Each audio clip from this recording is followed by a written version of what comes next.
of pounds for a new bathroom, but the work was never done. We just fell into the trap that we trusted him. Rob and Gerald track down the man responsible and tell him it's finally time to pay up. Tell her I will get that, I promise. Right. Yeah, but you're going to have to get that now. Georgiana started a new job, but wasn't paid for months on end. They owe me 5 months of my salary. I said enough is enough.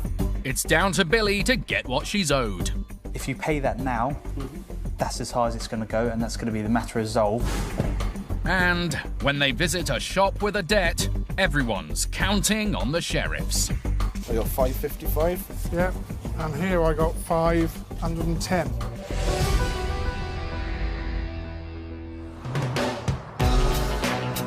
This morning, High Court enforcement agents Rob Foster and Gerald Anderson are on their way to a residential address in Kent. Looking for Mr. Adrian Hayes, who's a debt of just over £3,500. It looks like he's a builder. Rob knows from experience that enforcements are often more difficult at residential rather than commercial premises. Today hinges on finding enough assets to cover the debt. All we can hope on this occasion is that the defendant does have a vehicle of sufficient value or tools of sufficient value, or even a garage next to his property full of building equipment. That would be our hope in order to get this matter rectified. Schoolteacher Valerie Selby first came across Mr. Hayes when she and her husband Ian decided they needed some work doing on their home. We were looking for somebody to do our bathroom, shower room and toilet. I'd had a few leaks in the shower room upstairs, which I repaired a couple of times. It needed completely doing properly.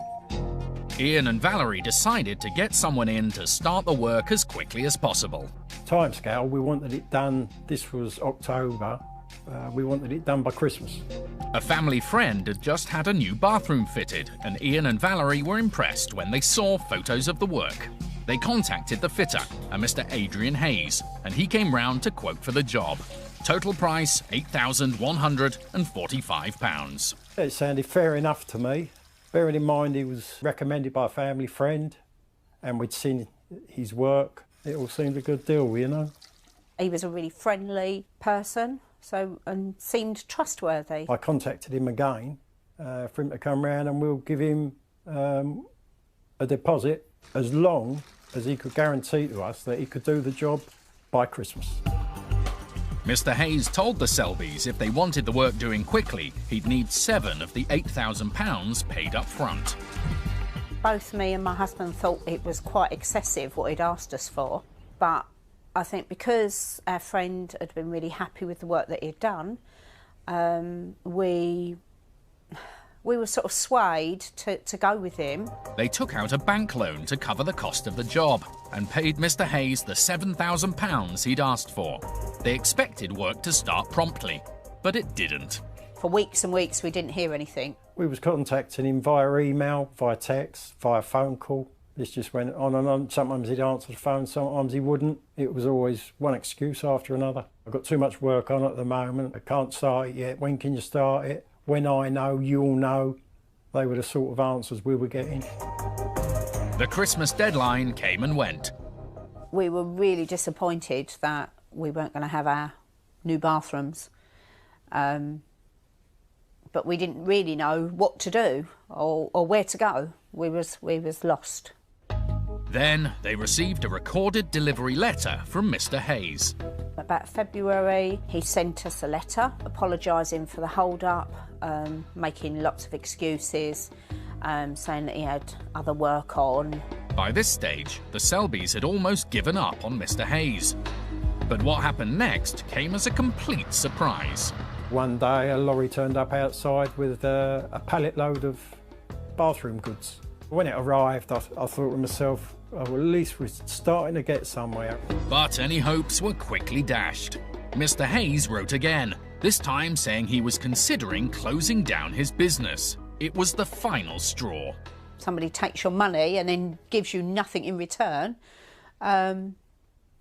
It's really stressful. It's just constantly going through your mind. He's walked away with hard-earned money for nothing. Ian and Valerie decided to keep the fittings and get the job done by someone else. So they wrote to Mr. Hayes demanding their deposit back, minus the £3,000 he'd paid out for the fittings. We're not stupid. We do know that you shouldn't give over that much money. We just desperately wanted it done. We just fell into the trap that we trusted him, and we shouldn't have. Mr. Hayes didn't give them their money back, so they took the matter to the courts, and a judgment was made in their favour. Mr. Hayes was ordered to pay them back at the rate of £200 a month. The first few payments came through, but then they stopped. The county court bailiffs pursued the debt. The bailiffs went back again and again and again, and he was never in. On one occasion they did actually find him. He told them that he had paid us back the money in full, which he hadn't. The Selbys have now transferred the case to the High Court and called in the sheriffs. The sheriffs are our last hope of getting our money back, really. We've tried everything else, nothing's succeeded, so we've, gone with the sheriffs.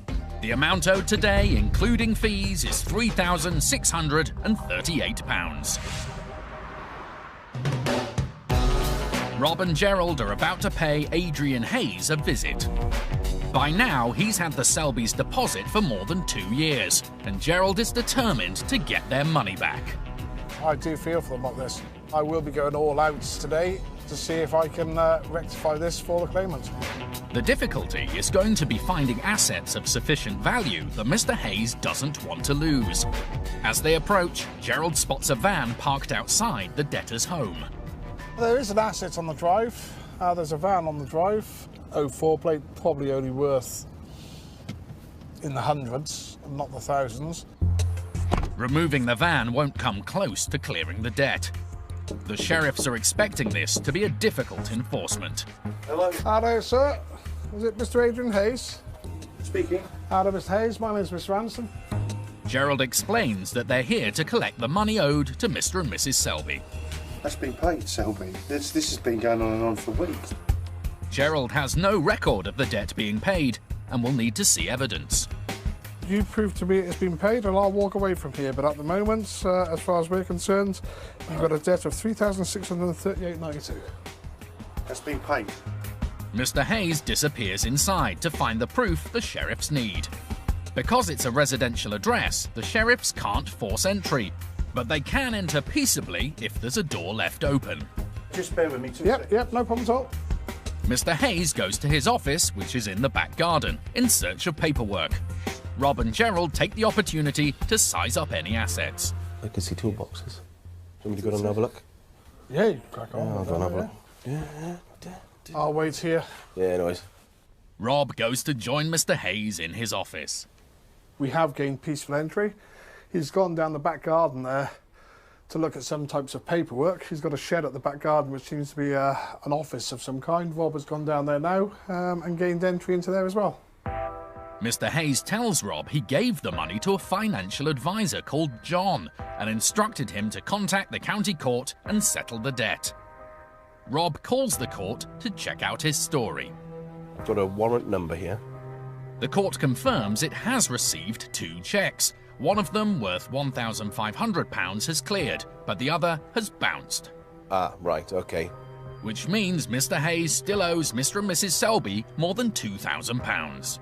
Right, OK. Well, we'll continue at the moment. Thank you. Bye-bye.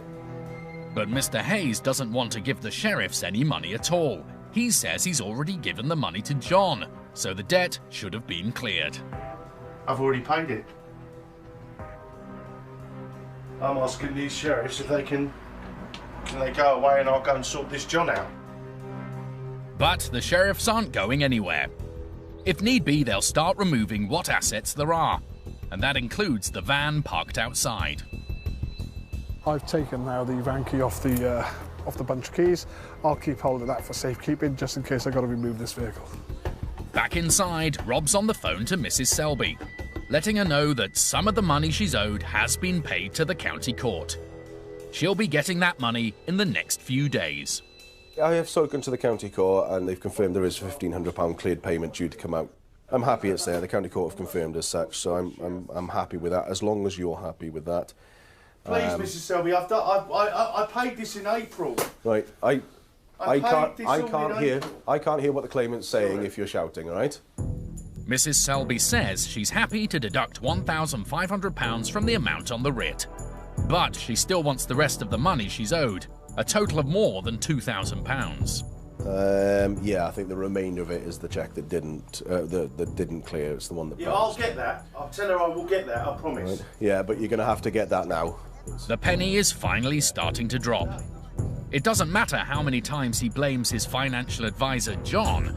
Mr. Hayes will have to clear the outstanding balance today. Brilliant. We'll give you an update later. All right, thank you. Bye-bye. Bye-bye.